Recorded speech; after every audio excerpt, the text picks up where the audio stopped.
Oh, somebody got some sweet music. Who remembers the days when we would have like the oldies?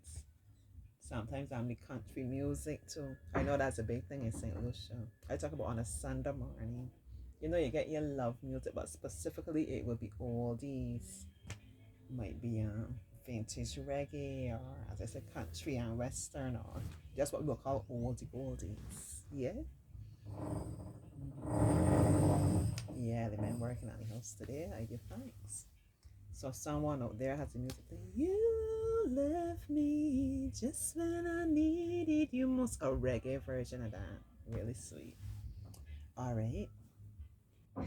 So I want to share. I'm gonna read one of the library books I have for the children, but I also want to take time. I'm trying now when I borrow books, more books that I'm gonna read as well. Yeah, trying to slow down, be still, rediscover the joys of reading. I'm supposed to express myself creatively. I'm supposed to do some crochet. I'm gonna share that with you bit by bit too. Especially I can't disappoint my Mary Bear. He's excited to see what Auntie's gonna create.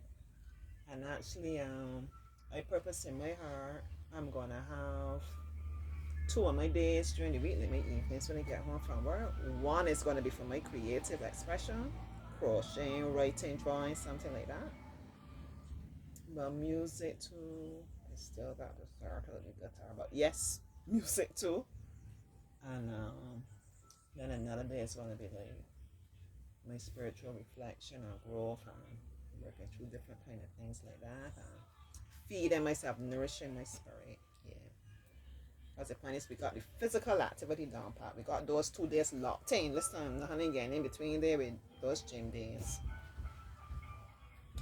I do want to somehow get back into doing some walking.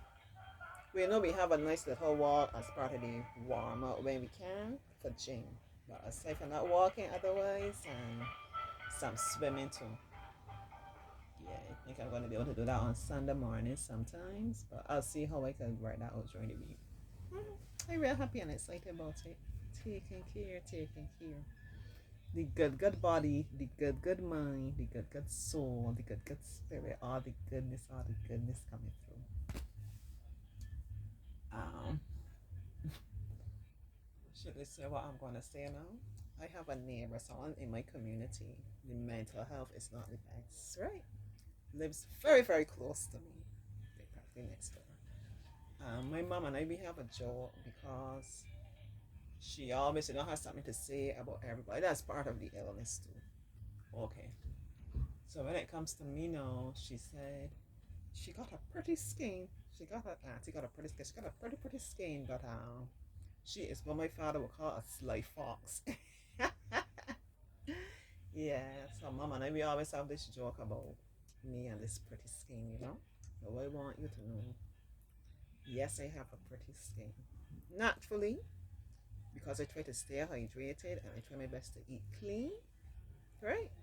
Um, more and more these days since I discover with much a great sense of pride that I can tolerate fasting. I try to do that. I try to listen to my body, understand when I need to do that, and listen to my spirit and my mind as well. It's a very healing, cleansing thing to do, and that's a great big thing to do too for your skin, for your health in general. Yeah, I'll be able to do that from time to time. Once you slow down, you take your time. You know when I get on to this wellness thing, how it is. It's not so easy to get me off. But once you take that time and you learn to listen to your body, slow down, be still, get to understand your body's natural rhythm, you better than anybody. You will know when things feel off. There was a time when I wasn't eating bread, and even the smell of bread, it kind of it won't be appealing to me. I will like be smelling the wheat and so on in the bread. Yeah, it won't be. I'm not supposed to be using wheat. I start about using. Alright. There goes the noise again. I'm not gonna do another video, although I talk so much. I'm gonna persevere. This book. Remember I said I tried to borrow some adult books, some books for auntie, and then books for children too. So this was one, the first one I read one, something of vapor order. Anyhow, the point of the book, right? I'm going to, I returned that book last week.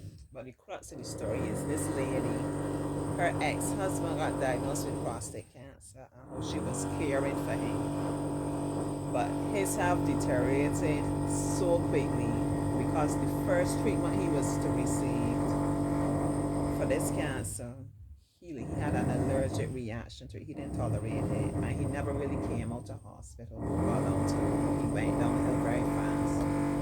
So she detailed a bit of it. It's about the whole emotional involvement and so on the family, but the greater part, because she apparently did nursing in England and then America, she was comparing the two systems. I'm not going to go deeply into that in terms of the training, the level of care, the system in terms of the insurance and different things, the kind of care. Yeah, all of it was eye-opening, but what really stood out to me in terms of that book was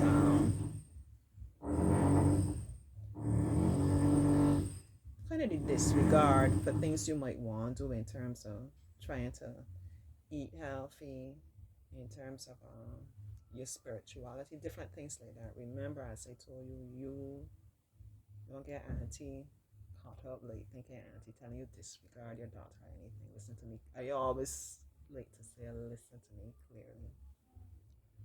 You know your body better than anybody. You know when something feels off, and with time you will have the wisdom like when you know this is something you can't deal with yourself, or like maybe I need to purge my body, maybe I need to go and do this or do that, and you will know when you need to get some kind of advice and deal with things differently.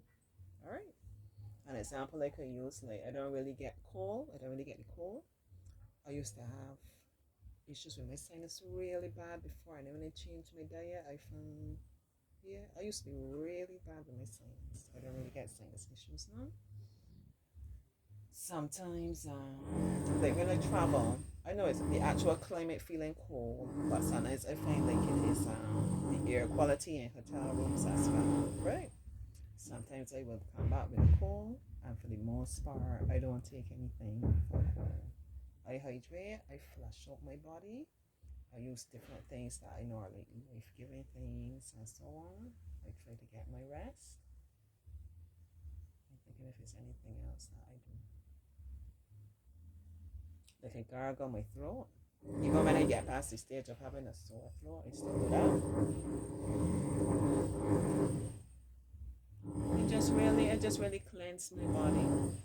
Yeah. Those are different things I know that I could use to cleanse my body. I use that. So I'm resting, I'm being gentle, I'm being kind to my body, I'm hydrating, I'm doing all I can to flush out my body. And then as I flush out, I'm feeding my body with nourishing things. And that normally works. Obviously, it takes a longer time than if I go on maybe, a quick fix, cough medicine or something like that. But once I feel confident, because I know for myself, well, I'm not really having difficulty breathing, nothing like that. I could feel like things are improving, but just I know it's a journey. Remember what I said? Trust the journey. Okay? You know I'm gonna have to do another video now. But yeah. So that was one of the big things that stood out.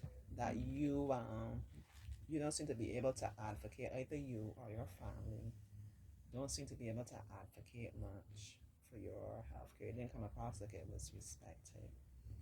And then she shared some different things about, especially as black men in general, because that was a case of prostate cancer. But yeah, in terms of black people in general, and in general, things you should do to try to safeguard your health. She even shared like if somebody is, as a nurse too, if someone is having, I would think it would be man or woman, but in this case it was a man, and you are having this kind of treatment for cancer, which we know it will be wrong, will be very toxic. anyhow, you know how it is, the kind of medicine that's on you are taking for chemotherapy. That kills the good and the bad. Even when you are having your relations now with your partner, and he's trying to make it family friendly, because you know my young people, everybody watches this. Even when you're having your relations with you should probably consider using protection, because then that medicine, everything's going into your body. Some of it you would think it's being sick, but probably a lot of people would be appalled. Like, how could you suggest that? Yeah, but for me, I think it makes sense. Yeah. And you know that's something that would be awkward and strange, because probably, depending on what stage, what age you get this to, maybe you never use these kind of things because you were using things otherwise in terms of, you know, family planning and so on, or protection or whatever. And it becomes strange to do that at that interval now, but yeah. That made a lot of sense. Okay. I'm gonna come back and I'm gonna tell you the name of the book. I took a photo of it because I hope like y'all can hear me. Listen. I'm going through this and I'm doing this talk now, so I hope y'all can hear me. I had shared a photo on my WhatsApp as I try to do that when I read books that are interesting. I share this is what I'm reading. Tell me what you are reading. So far nobody has responded. You want to know something? Auntie got share something, and I ain't got no problem with it neither. Freeing up she wears and in the party and all this kind of thing. Oh, you will see everybody be messaging, but let me share some other kind of stuff. It's a different response or a lack of response, you know. But it's fine. Enough love to everybody. Alright. So I'm gonna tell you the name of that book. And I'm gonna talk about this, which I'm supposed to do, and then I'm gonna read the book. Hopefully I can get a little quiet moment. If not, I'm gonna persevere through. Okay? Alright, hope y'all enjoy me today. Enjoy me. How you loving my brown, nice and earthy, right? I got these earrings at the market. The market in Guyana. Hi Claudette, that's my friend in Guyana. Holy shells. All about abundance, right? To abundantly blessed. Hope you can say the same.